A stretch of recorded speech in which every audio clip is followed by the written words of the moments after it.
Hey YouTube! It's me, Pat the Sound Guy, back yet again. Yet again. I'm working on an air compressor. That was a freebie. We'll do a little bit more filling of the air compressor maybe later once we get this part of the project done. It was a freebie air compressor. It was missing a tube seal, which is a seal that seals the tube that goes in here, that goes into the tank.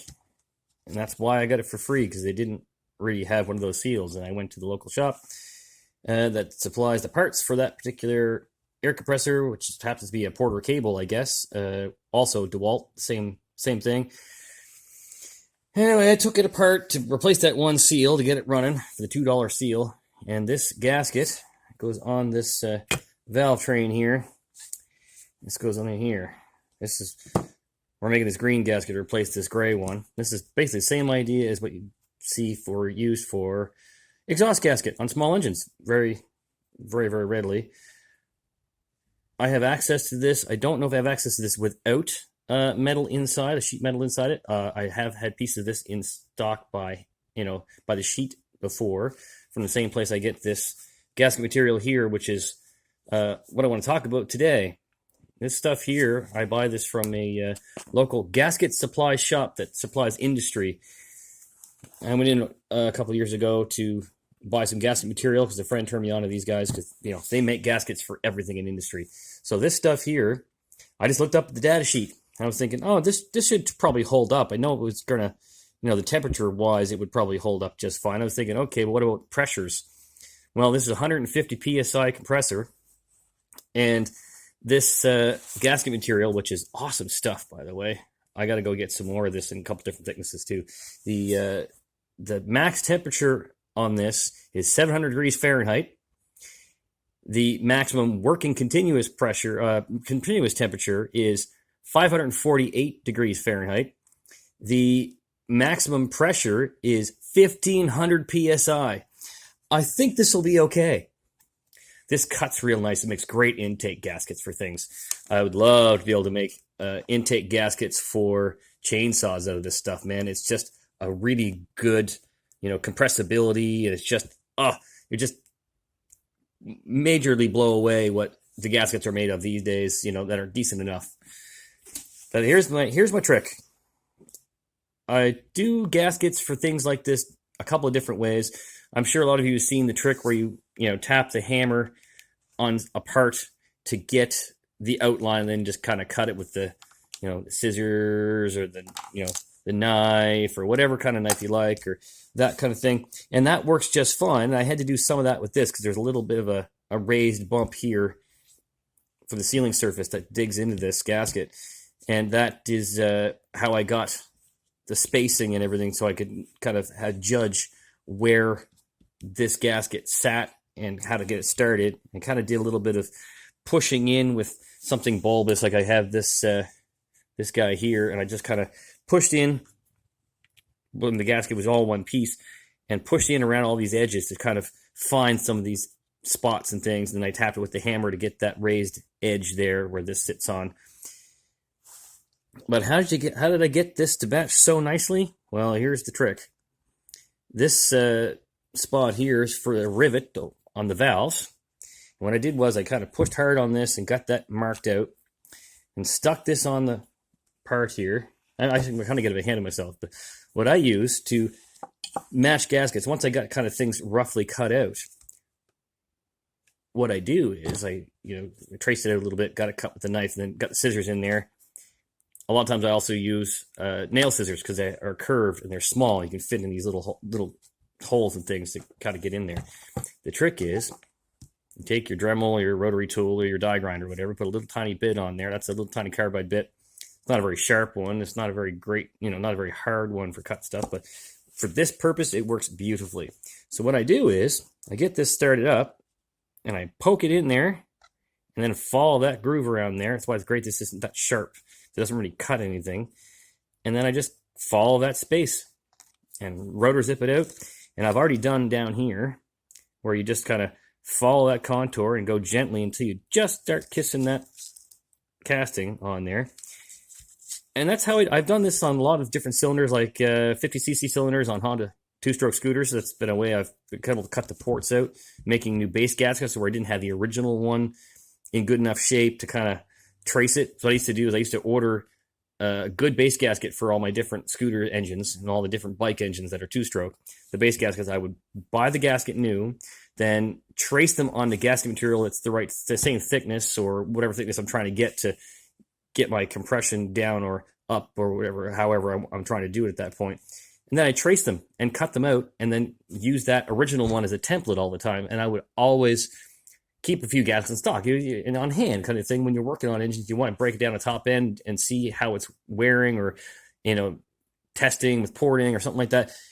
Sometimes if you don't grease the gasket, you're going to tear a gasket. So, or even if you do grease it, you never know what happens. But another trick is to coat these with grease, soak them with oil, two-stroke oil, and coat them with grease a little bit to make them so when you pull the cylinder off, the base gasket stays intact and it just doesn't get messed up and doesn't stick to anything. So that's a really good trick. But here we need a new gasket. I need it to fit, and I want the proper clearance for these valves. And I didn't cut this open far enough. So here's the trick.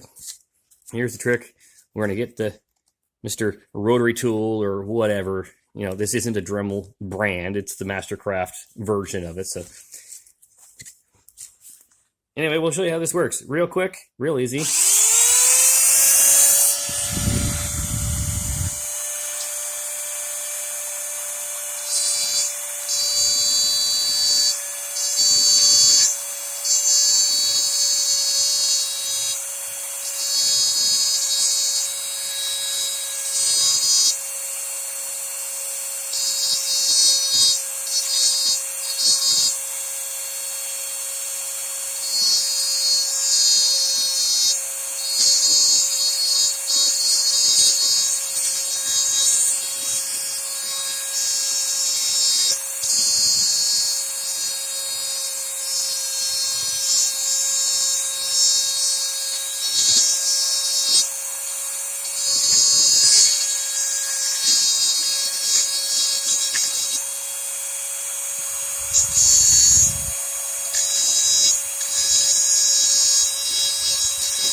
You might have to take the real sharp razor knife or the razor blade and kind of go and take those burrs off that you get and kind of trim it up a little bit. And sometimes I'll take a little piece of sandpaper and kind of sand it inside, or go try a different bit like a sander bit, or the diamond bit works well for this too, because they're very, very fine and they sand this paper kind of whatever.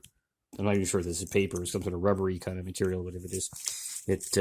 It cuts that very, very, very well. You can see it's these little burr there, so you just take the little knife and just shave it off. Shave her down a little bit. Just, it's just a trick I come up with over the years, because you're sitting there and you say, I got this gasket to cut, but how in bloody heck do I get this cut and get it so I can get this to be the exact shape I want? I may have to do a little more shaving underneath there and take this off. Maybe do a little more, just a little more when I get it apart, undo this. Part of the reason why I have this taped on here is I want to make sure this stays lined up. And I also want to make sure that I can really cut these holes with it too. Very often I'll use just a standard hole punch. It does great for 1/4-inch holes or 6mm holes or whatever, because most holes are these kind of parts, for small engines. They tend to be about 1/4-inch in diameter.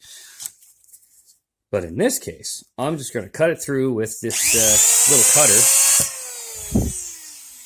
And I may use the diamond bits. I'm not really sure what I want to use, but because the little diamond bits have little tiny points on them. But we'll try this one. Let's see what we get.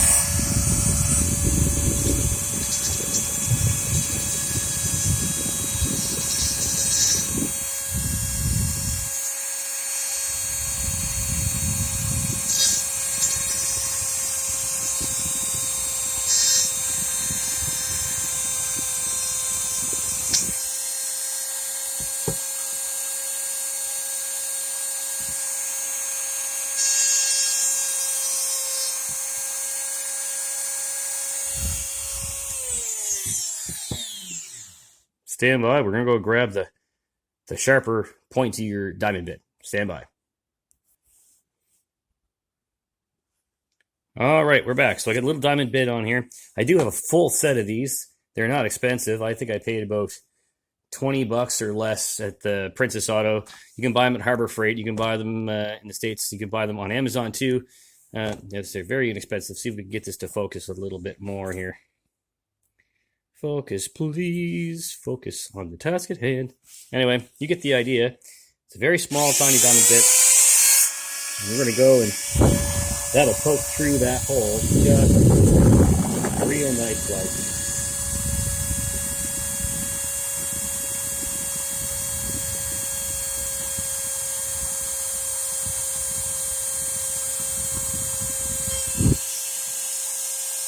We just want a little hole. And it's a little hole. You can adjust to make big holes.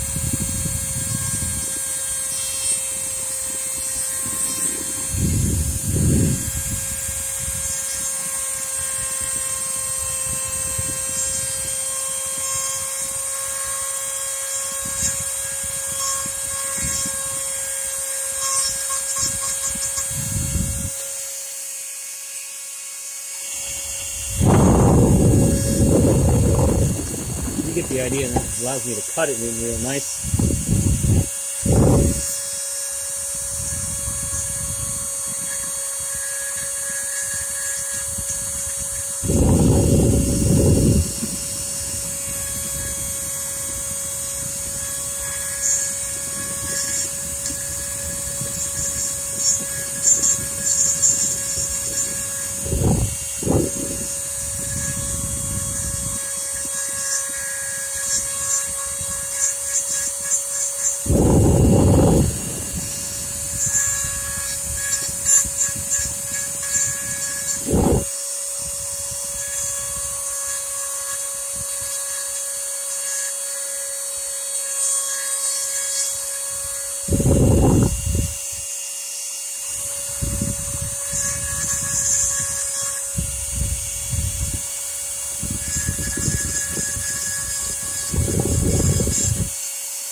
And there we go. We got a perfectly shaped hole.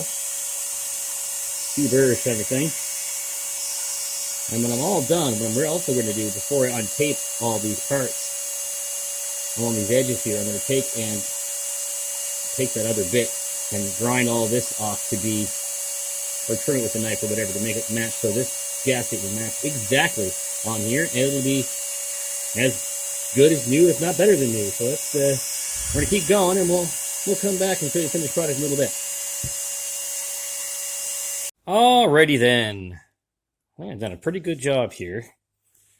I'm getting this all cut out real nice with something that was destroyed, considering. So this is the bottom side that goes on the cylinder. So that goes up this way, and then this notch part here supposed to match this. Okay, we go this way. There's a notch here. So this goes here, and this matches. Look at this. Just Jim Dandy. Oh, yeah. So that centerpiece goes there. You see all the holes line up. They're not the best looking holes, but they line up real nice. And when you put the bolt through, it'll line up everything real nice. And then that sits there and centers that. And you see I got lots of clearance on each sides of these valves, which is something I was concerned about. Glad I just didn't slap together the way I had, because that's not my style anyway. I'm pretty thorough when it comes to that kind of thing. So now you can put this back on here. And when we put those screws back through the hole on the assembly over there, that this will line up properly. We have lots of clearance for everything. Thanks for watching. Another quick one. Pat the Sound Guy out. Don't forget to like and subscribe. Leave me a comment. Tell me what you think. Rock on, everyone.